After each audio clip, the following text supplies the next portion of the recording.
I'm Steve Gregory with WVPT Public Media, and we have a very special hour of local programming ahead for you as you join us for the WVPT Redream Project.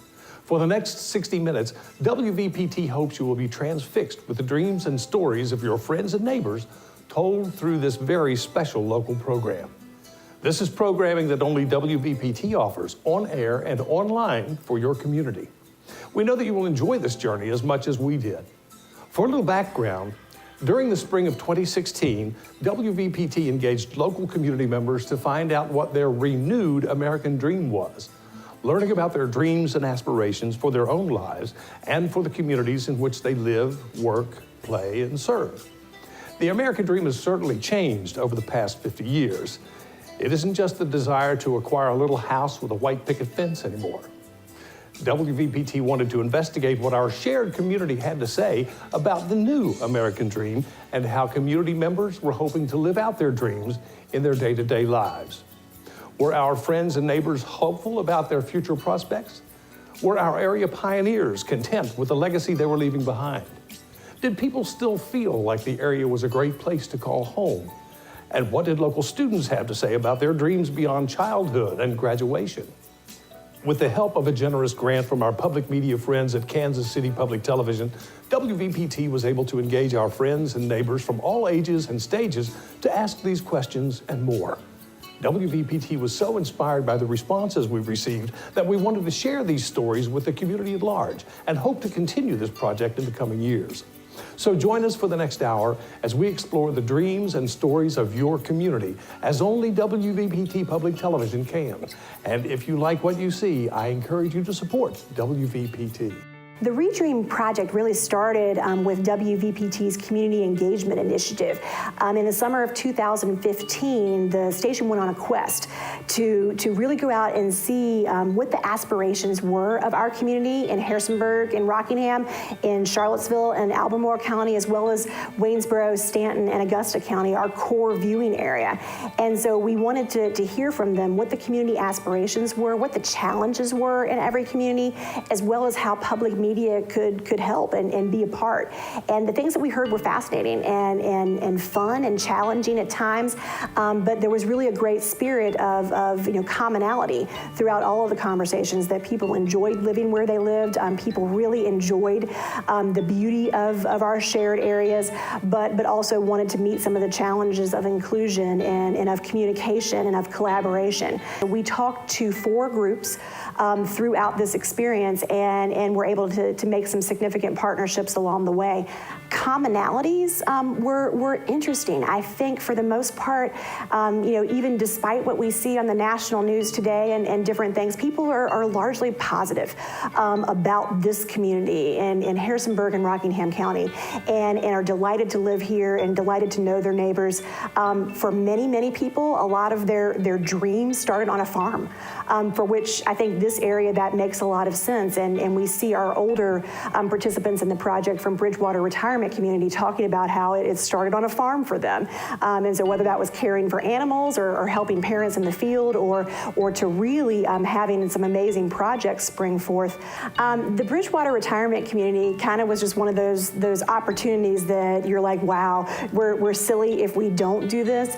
The program coordinator there, Pam Arbogast, wanted to do a birthday party for the folks in her unit of assisted living that were turning 100 and older, and she had 7 residents that were over the age of 100, and she wanted to do some celebrations because all were incredibly well and enjoying their experience there at Bridgewater. So we were able to go in and interview 3 of those residents. I believe all of them were 105 and older, and it was fascinating and it was touching, and they had so much to share. And with those folks, the commonality amongst the 3 that we talked to was it all for them, whether they were in the area or whether they started out of the area, it all started with a farm.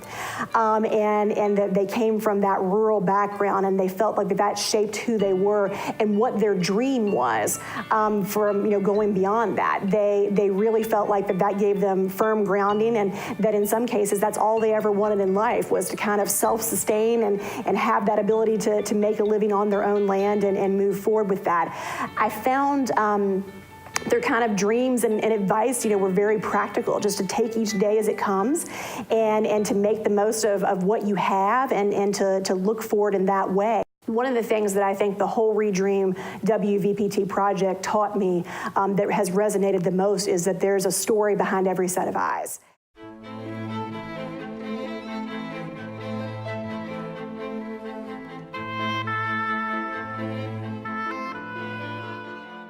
I lived in the rural Carroll County, Maryland, and I loved the outdoors and the gardens and helping to milk the cows. I wanted to marry someday and have a family. My husband grew up in the country on a farm, as I did. And he was not able to receive all the education that he wanted to. He did not give up on ideas and some of his thoughts about the future for, he thought about people living in other countries at this time, and this was about the time the Second World War was going on. And we had a man in our church he helped in Europe after the war when things were hard. And we wanted to be helpful also. And a program was begun in our church, Church of the Brethren, to collect heifers, that's young cattle. And my husband tried to learn all he could about that. We went to the York Fairgrounds where some cattle were being held, and the conditions there for those cattle, they were tied and standing all the time, didn't seem very good. Arrangements were made as my husband talked to Mr. Ziegler, M.R. Ziegler, about a little better way of handling the cattle than the way they were being handled. And this man agreed that there could be a better way. So we gave up our dairy cattle and we offered our barn for animals that would be sent there. And that's what happened. And then as there was more publicity about this, cattle came on the train to Union Bridge, and they came by trucks. But those that came to Union Bridge, the town nearest us, were brought to our farm. We did what we could at that time. We did not know how extensive that would become. My name is Tracy Wine. I'm 103. I grew up in the Mount Sidney area of Augusta County, and it was on a very small farm, and we had a rather hard time making a living in the 30s. Now, when I went to high school, I had to pay tuition my first 2 years at high school. And when I graduated, my greatest dream was getting a job. Now, and they wasn't easy at that time. My first job, permanent job I got, was with a grocery store in Stanton. And I worked somewhere in the 80 hours a week for $10.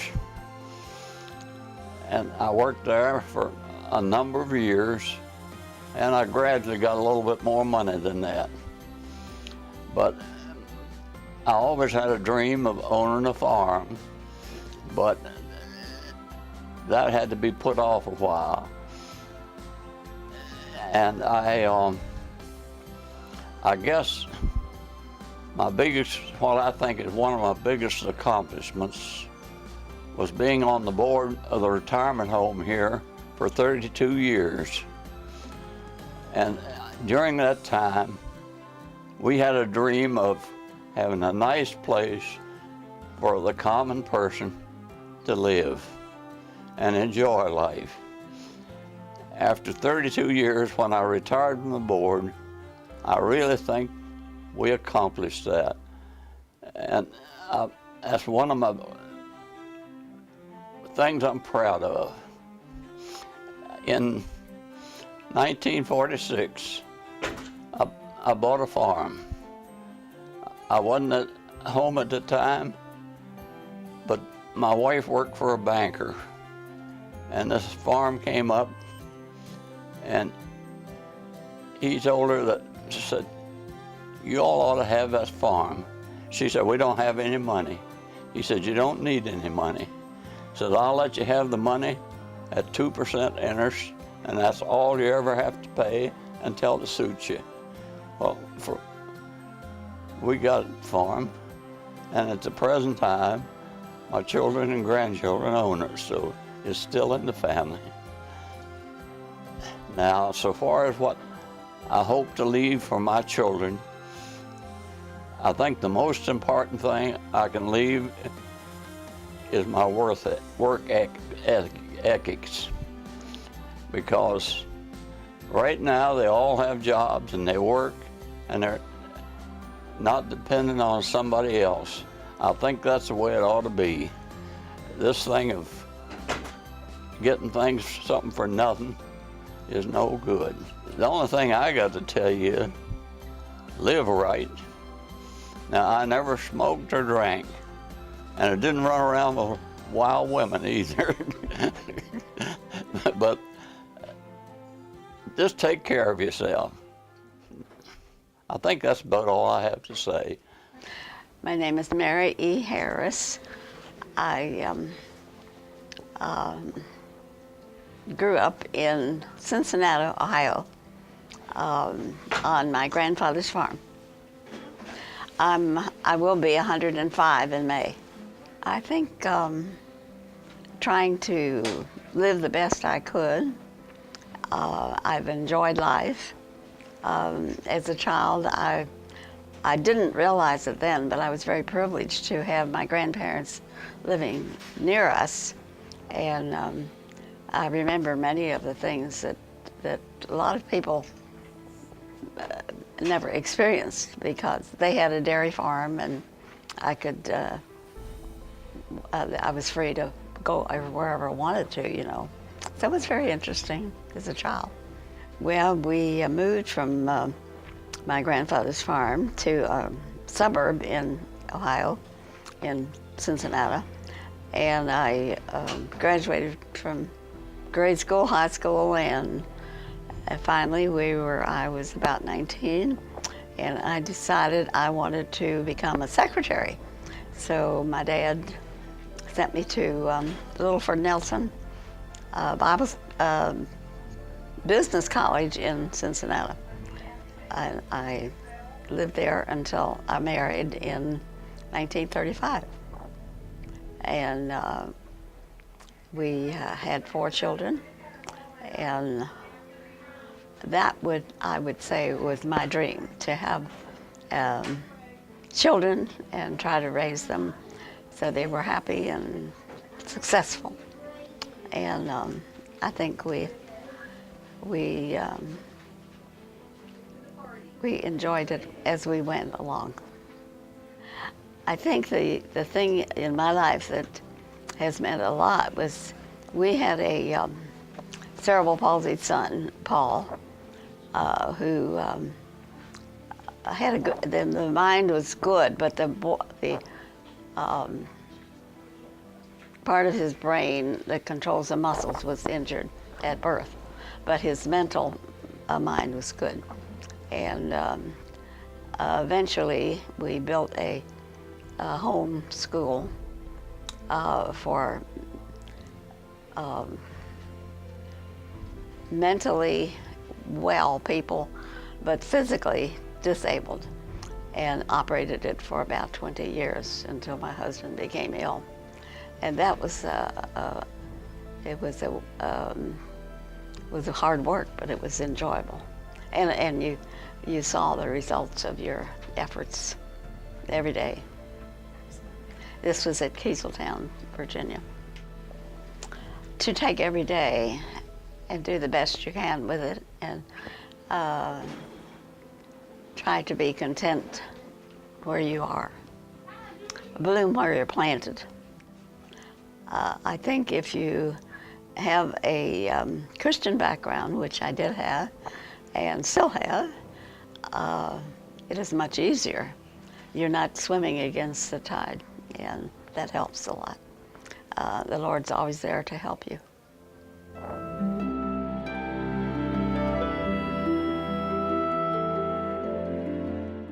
Hello again, Steve Gregory from WVPT. What an amazing gift to have the experience and wisdom that your Bridgewater community members shared through the WVPT Redream Project.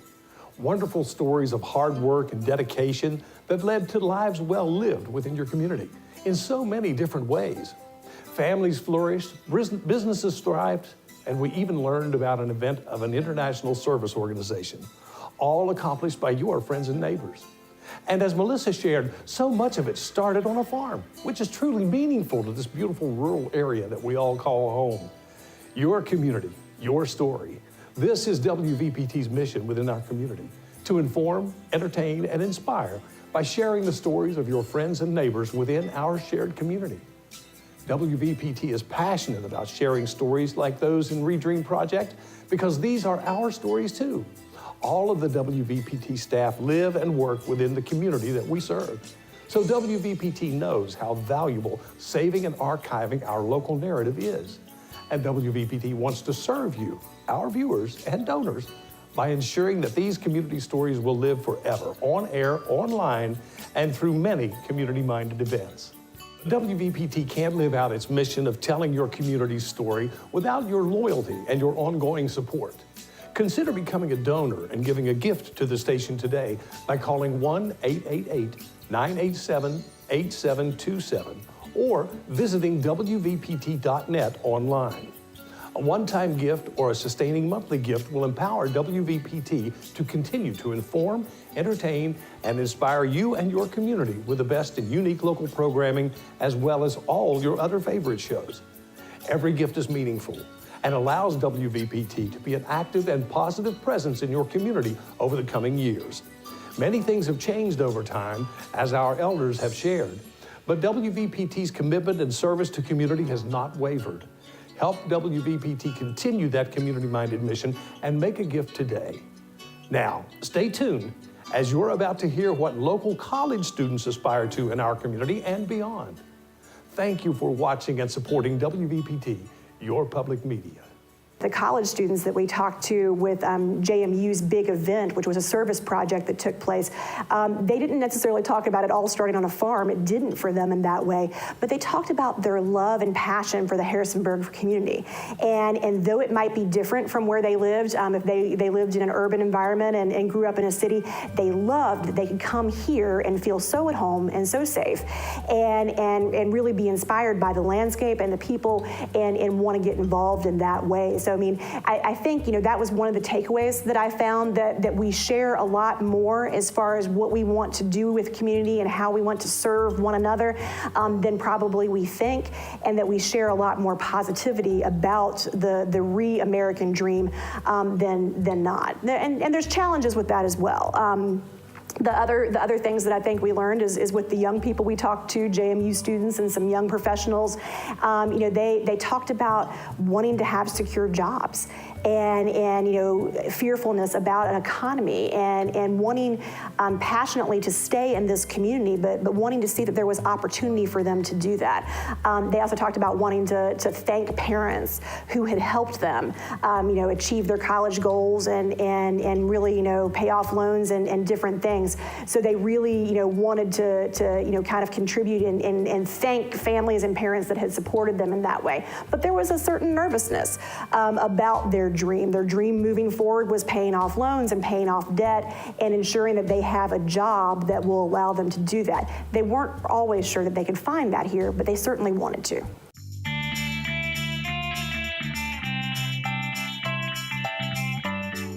So my name is Sarah James. I'm a senior social work major. And I live in Williamsburg, Virginia. That's my home. So I actually am in charge of the project with my friend Leslie. We're both interns at Church World Service this semester. And so that was part of our internship was taking over that. So there's 2 gardens that Church World Service made for refugees. And then today I teamed up with Safe Rides. I'm actually also in Safe Rides. So they're my group of people and they came to Dutch Mill Court. We did the garden today, so we got pretty dirty, but that's how I got involved. So I was their leader today, and then Leslie was my friend and the other intern, and she was the leader at the other place. So a lot of these refugees are from Eritrea, they're from the Honduras, they're also from Iraq, and a lot of them actually did.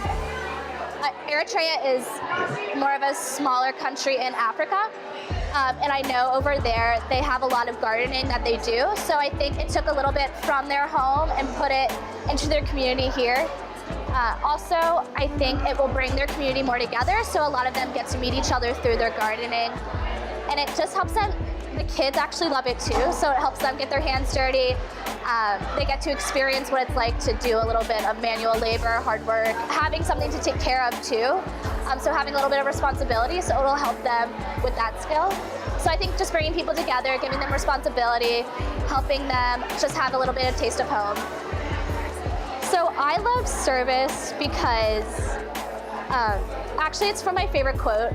It's by, the Dalai Lama. And it was, our prime purpose in life is to help others, and if you can't help them, at least don't hurt them. And I think that quote has gotten me through, I do a lot of other things in community too, and I think on my hardest days, that quote just keeps me going. Because you do see a lot of hard things, you see a lot of people that need so much help and you're only one person, so taking all of that on is a little overwhelming, but also advocating for the people that don't have a voice, I think also makes me really passionate about service.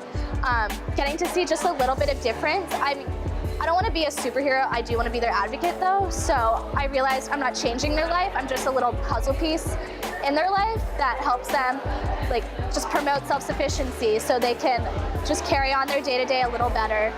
So if I can make someone's day just a little brighter, I think that's what makes me most passionate about service. In the Harrisonburg community, I think you can have your very direct service like EMS, and then you can have your service like social work that takes a longer time to see what's going on, whereas EMS, you're hands-on directing your patients and you can see the difference it makes right away, whereas social work, it's more of a time period where you make a difference. So I think both of them actually will affect the community in the long run. And I mean, through the services you provide, through the resources that you give to your clients or your patients if you're doing that, I think just having them connected to the community resources more and just being that source of knowledge will make a difference too. My American dream actually is to eventually, I have life goals. So one of them actually is to be a flight paramedic. I want to do that. I'm on the Harrisonburg Rescue Squad right now, and I fell in love with EMS. And so through my life, I want to eventually get to that point. I also want to be a social worker with refugee resettlement. So what I'm doing right now is definitely what I want to do. And I also want to start my own homeless shelter eventually, because in my hometown, they actually refuse to say that they have a homeless population because of tourism reasons. So we don't have a homeless shelter whatsoever. So I want to go back and maybe start my own, hopefully, to give that population a place to go. But those are my 3 dreams. I think they're going to take definitely a big part of my life to complete, but next year I'm going into AmeriCorps, and I think that's my dream for right now, is just to make a difference in city year. But that's my American dream, is just to serve others my entire life. You don't know someone's story until you ask it, so I guess just start asking the harder questions for people, get them to think more, be intentional with your conversations, be intentional with the relationships you create with people, because you don't know when you're going to make a difference in someone's life. It could be something you say, it could be something you do, but until you have those intentional acts, then nothing's going to be created. So just keep those relationships going and keep creating. Just keep thinking and keep thinking about making a difference here and what you can do next. And if you get down one day, just keep getting back up, because if you get knocked down once, just keep going, because you never know where your path's going to take you.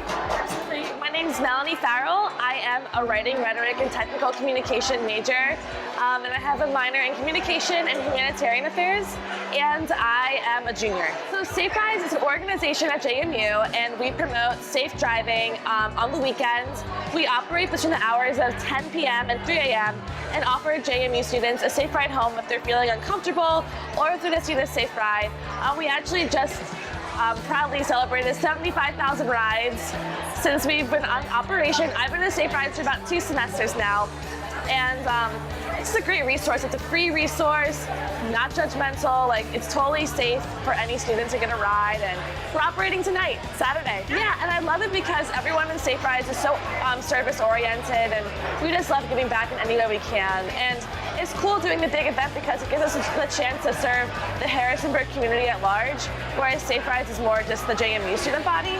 So we get to do everything, so it's really cool. For me, it's important to give back to the community because the community of Harrisonburg, at least, or any community you're a part of, gives so much to you. And there's so much in a community that you don't even know about. And I think that if you're living in a community and you're a part of it, you should engage in every aspect of it. So no matter if you're not sure exactly what that is, going about just to learn about these communities and engage in any way you possibly can is really important.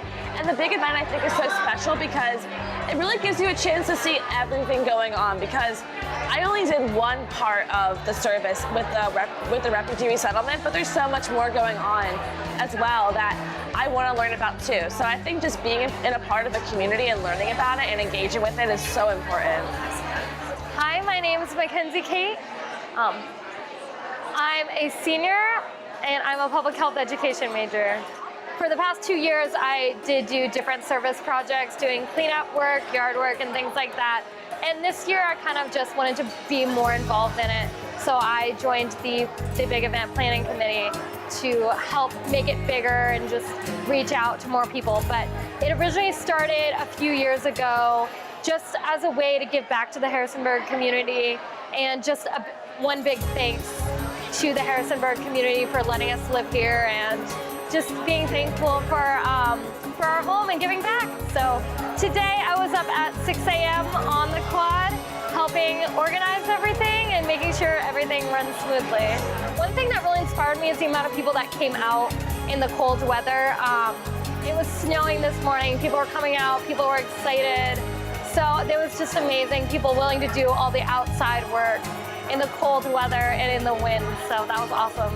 It's important to recognize that we're members of this community and to become active members in this community rather than just staying on campus and staying involved in only JMU things, becoming more involved in order to show our community that we are willing to give back. My American dream for me is just to be happy and in everything that I do everything with a smile, and to continue doing service work and giving back to the places that I call home and things like that. My dream would probably be for everyone to be treated equally and have equal rights, and just to continue this tradition of service through the big event and through the different service opportunities that we have.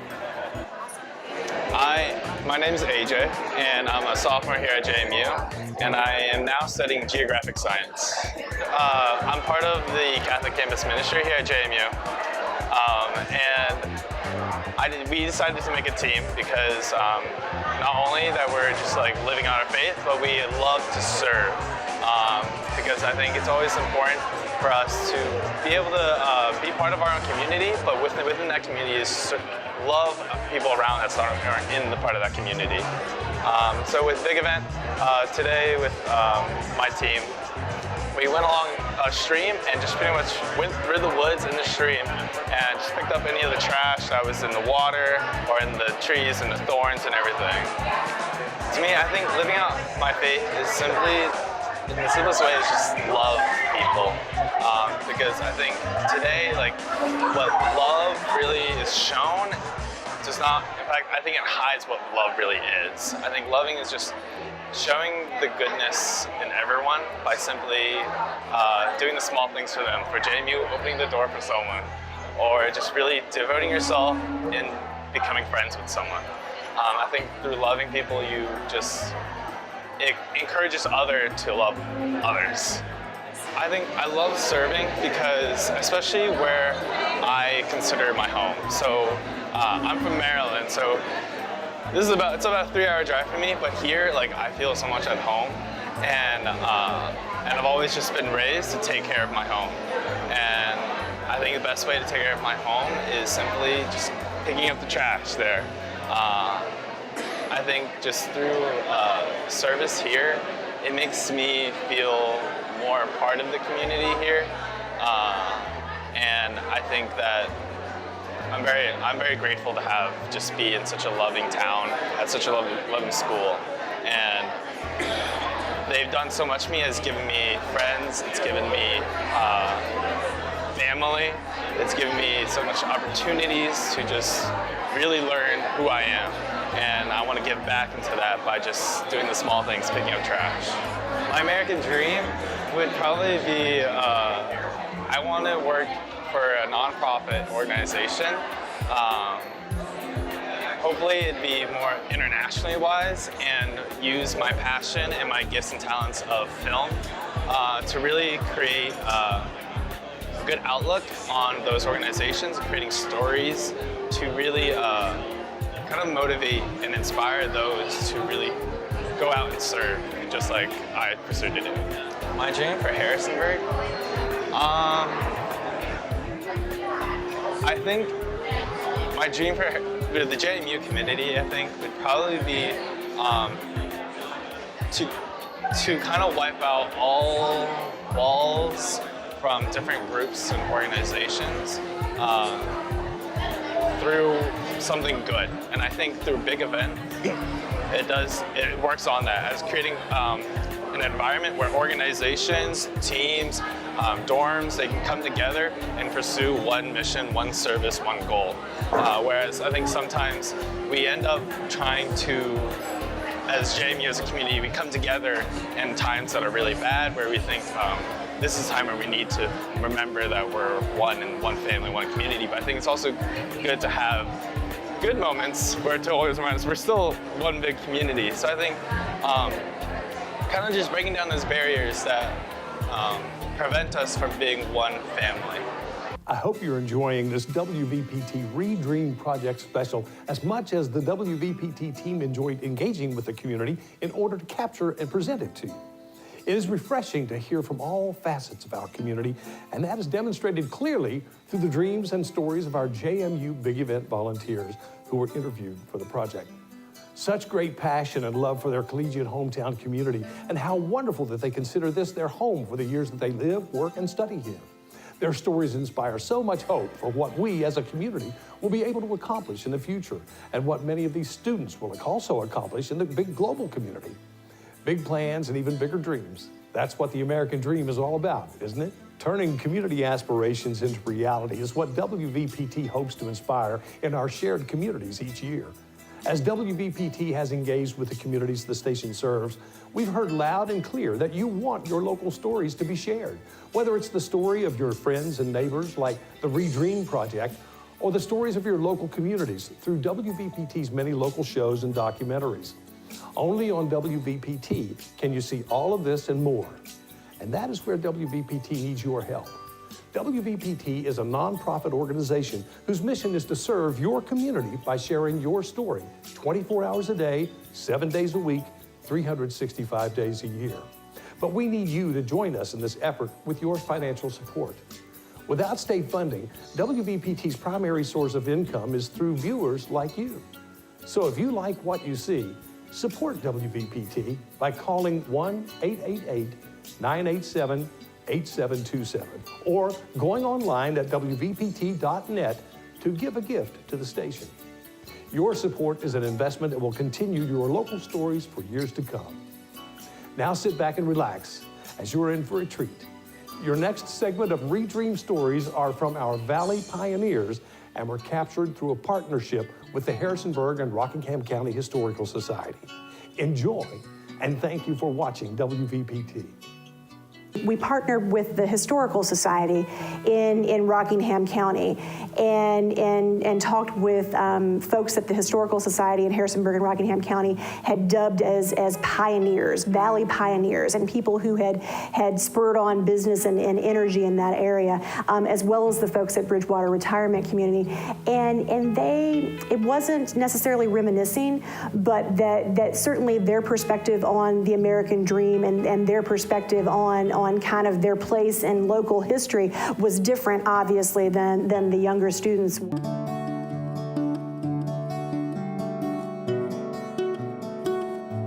The dream is that everyone will look at I like the quote of what Martin Luther King said: "Judge me by my character rather than the color of my skin." And that's my dream, that we will look at people as their character, who they are. And this is, you know, in growing up and thinking back, this is what my mother and father profess in us. And as I said in the beginning, they always said that you are not any better than anyone else. You don't look down on other people, but no one else is any better than you are either. So, and you think of that, and this is the way we would like you to be. Pay attention to the people around you. I mean, get to know something of where you've come from, something. You can't know where you're going until you know where you've been and where you are. Finding out who I was important to me. You know, and when I said, well, for one summer I worked at Buckrow Beach running a Ferris wheel when I was in college. And I said, you know, where do I want to go? You know, at that point you're starting to grow up a little bit, and you're beginning to think a little bit more like an adult. I mean, for us boys, we don't really grow up until 25, maybe 40 or 60 or 70 or so. Anyway, it takes a while for us to really begin to think like an adult. But I said, you know, I'd like to be wisdom. I'd like to seek wisdom. I'm just interested in everything. I like to understand how things work around me. As far as a goal, specific goal to work toward, that was pretty fuzzy for me. Well, I'm not sure that growing up when I was not a very good student, that I dreamed that I'd be a university president. You know, my dream is to do a job well and to look ahead. And I think that I truly had a vision of making this institution one of the best in the country, because I used to get up in front of the faculty and say that we are going to be the best university in the country. And you know, you dream for your children and your family and your friends. If I say I grew up poor, I'm talking about finances, not the care and love and so on and so forth that I received. I had to live and earn a living in my own time. You know, I couldn't do it as my grandmother did it. My children and grandchildren are not going to be able to do it as I did it. We've had some nasty fires around town. The Bargain Place was one of the first fires we did. I'd been working maybe, I think I was in 1960, and it was a pretty bad fire, burnt out one building the bargain place and damaged a bunch of others. And, you know, that stuff was always kind of depressing, but still it was news and somebody wanted to know. Then there was very little television that did spot news. Now, you say the newspapers compete with TV, but they're competing with the social media instead of that. But a couple of my favorites, there's one of them in the stack that you have of a rabies shot clinic.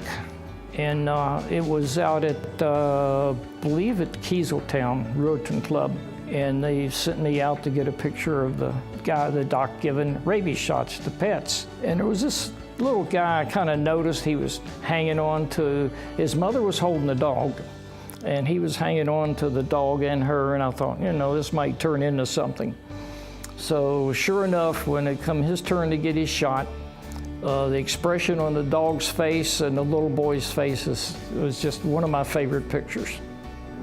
So I realized that they didn't have a regional college or regional university in Virginia, and that I had the potential to develop one, and so that's where we started. And I might say that there was a lot to do in terms of the social rules and regulations of Madison College. It was still pretty much operated on the basis of in loco parentis and rules of social behavior that matched the 1940s instead of the 1970s. And as you know, that the 1960s were some of the greatest challenges in higher education that we have ever experienced. And we went from 60 student organizations during 5 or 6 years to 160. So you had then students reaching out to match up with what was going on in the world.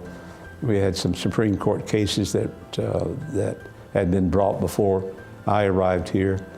But the big challenge was to get the money to build the dormitories and to build the facilities and to offer the majors and bring in the faculty.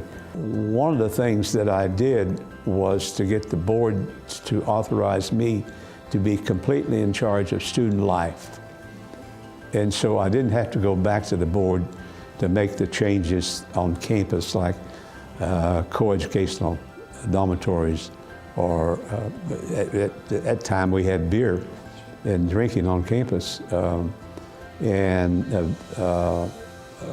We had a lot of changes in social rules that we made that were not a problem, other than we had to involve a lot of people, the students. So I think the big challenge was in the early days was to convince the students and the faculty that we needed to develop a different kind of institution.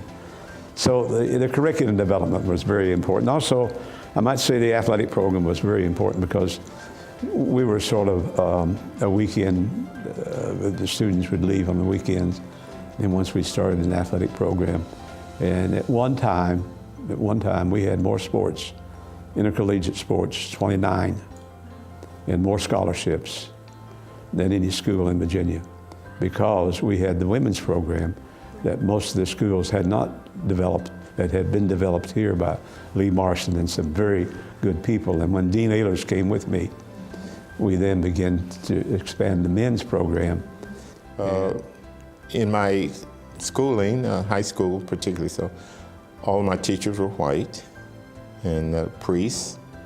And so that, that didn't bother me. And then when I went to Bridgewater College, all my professors were white.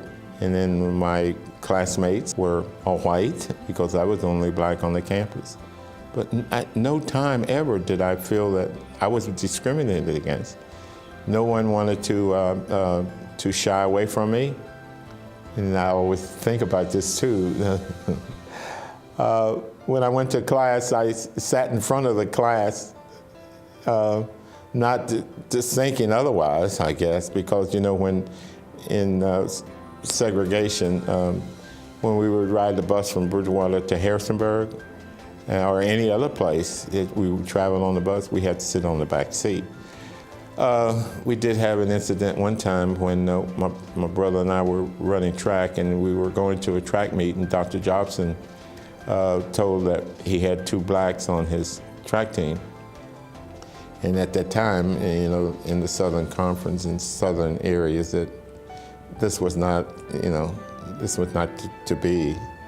And so they said, well, we don't know about this and whatnot. So he says, well, whatever. So this is what I'm, you know, telling you that we had. So he says, he brought it back to the team, and so the team, he says that they do not want the blacks to run again in the track meet. And they said, well, if they don't go, we don't go. And so Doc went back to them and told them, and they said, well, okay. So we ran, and we did run, and I won't name the school where the track meet was. It wouldn't be necessary, but that was another situation and incident where that, you know, they stood up for me and stood up for us. Stood up for Bridgewater College. But in all my years there and all the times in which I was associated with the college, I never felt any discrimination either way. Faculty, staff, and students. Never did I hear anyone say a word that was not acceptable. My father was a very, very good administrator. Was well known for his leadership skills, and he'd also, on this farm that we now lived on, become an excellent poultryman. And so he was invited to become the first manager of what was to become Rocco. My father was good enough that very shortly that business became pretty darn profitable. Dad called me into his office one day. I'd been working about 6 months, and he handed me a checkbook. He said, go to Page County and start a business. Now, I call this my father's sink or swim level of training, and it happened to me more than once in my lifetime.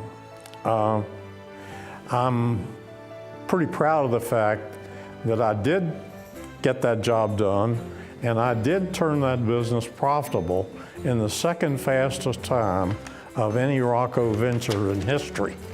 To build a great college and to be a part of it and to have an opportunity to do that is a dream that anyone would have. But I never started out to be a college president. I was a researcher, and PhD in economics, and enjoyed research and teaching. Beginning to realize how much more important that is than physical things. You can't take the physical things with you. You can't take it with you, obviously. But you can take these memories and so forth, and relationships are something you can take with you. So, you know, if I could pass that along to them, I'm done. Just to continue to take pictures, make pictures, and try to record history. Now, whenever I find out that something is going on that might be of interest to the Historical Society, I try to get some shots of it. People continue to look at our photographs and appreciate them, appreciate what used to be, what is now, and what could be. That's a lesson that a high percentage of people never learn, as I view it. You got to live and earn a living in your own time. Now, that means taking advantage of the world as it is. Anyway, I don't know what my dream is, but I've lived it. I mean, you know, I wouldn't go back for a nickel. You know, I wouldn't go back for $1 billion. I'd do it all over again. And I see, you know, I think about my kids, I see the pictures, you know, you look back, gee, I'd love to do that again. It can't be too bad if you feel that way. I'd marry the same woman, I'd have the same kids. I don't know what I'd do differently. It's been an interesting, and It's been an interesting ride. As my mother and father would say too, with that, times will come when this will not be the case. Just be patient and carry yourselves in a manner in which you are very proud of who you are and what you're going to do and what you're going to be, and people will respect you as such. Wow, what an amazing segment of storytelling. Hello again, I'm Steve Gregory from WVPT, and you just witnessed living history through our WVPT Redream segment with your local pioneers. These local leaders led businesses and innovated in higher education. They shared our local history in words and with pictures, and lived through some of the most amazing times our country has experienced. Through WVPT's Redream partnership with the Historical Society, these stories of your local history, as told by those who lived it, will be shared for years to come through historical exhibits and with WVPT on-air broadcasts and online content. Your community, your story, right here on WVPT. This true community engagement and sharing your story is what WVPT Public Media is all about.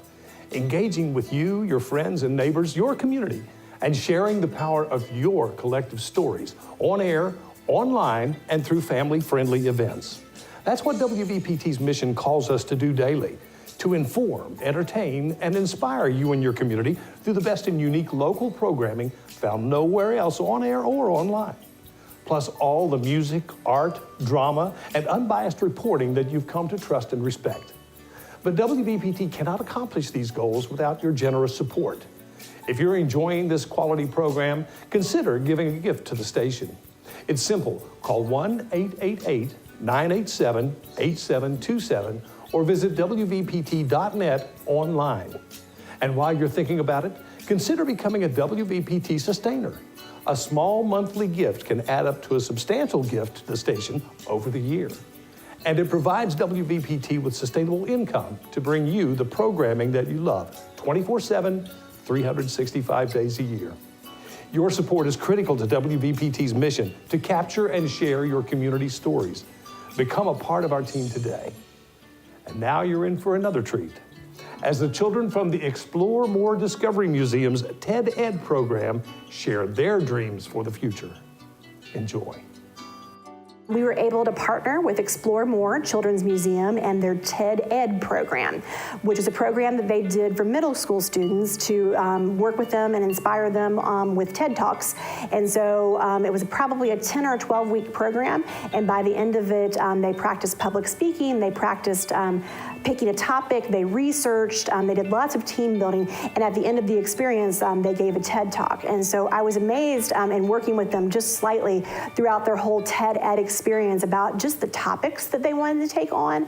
These are middle school kids that were talking about police brutality and kind of the issues of our time, equality, racial diversity and inclusive communities, getting out and voting and finding empowerment through that, environmental issues and how to kind of be a conservationist and all sorts of different topics that they chose. After they presented their topics, we kind of brought them back to a green room and kind of asked them about their American dream. It was fun to be able to juxtapose kids' American dreams versus folks that were over 100 that talked about their American dreams, or community members that were in their 60s, 70s, and 80s talking about their American dreams. These were middle schoolers who talked about really wanting to make an impact.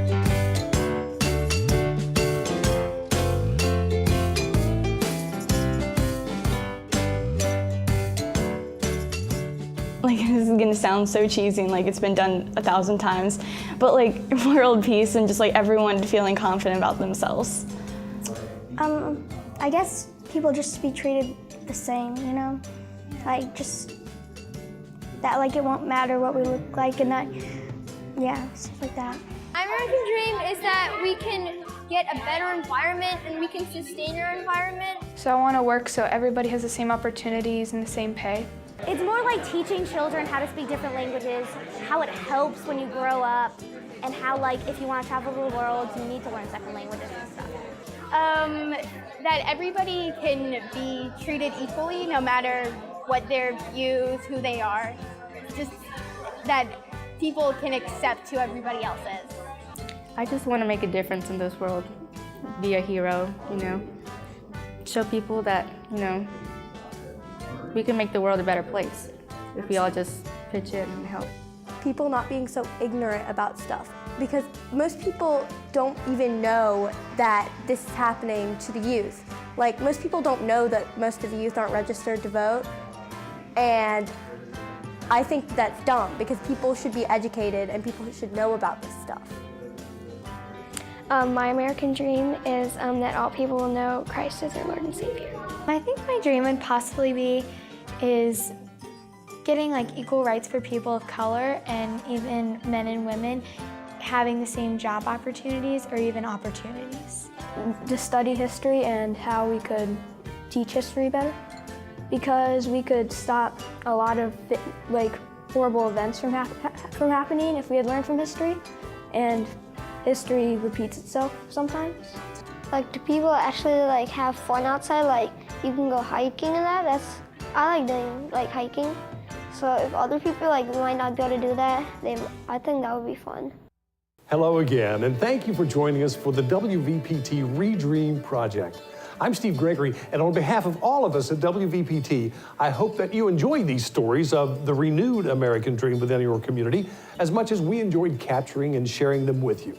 From kids to college students and local pioneers to everyday heroes, these stories show that the best is yet to come from our community. The foundation is strong, and the American dream lives on in your community. Maybe just a little different than it did before.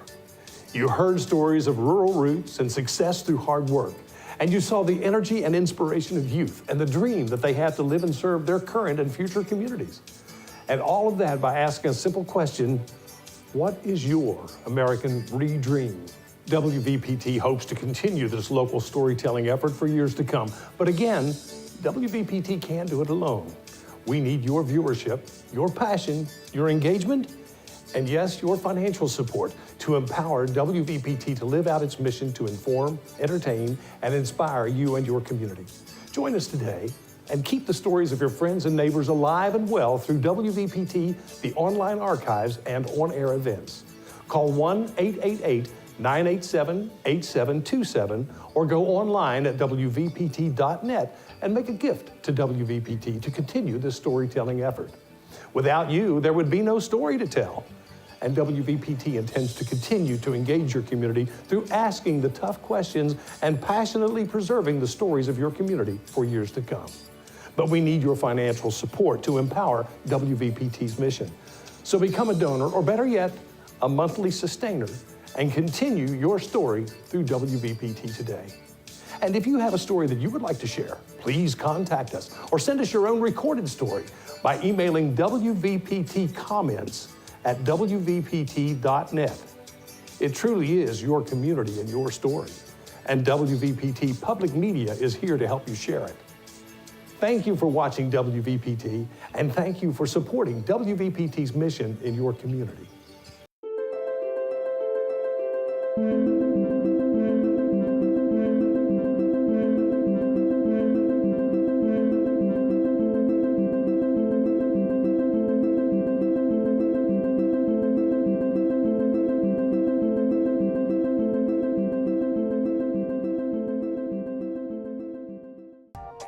If you like what you see, support WVPT.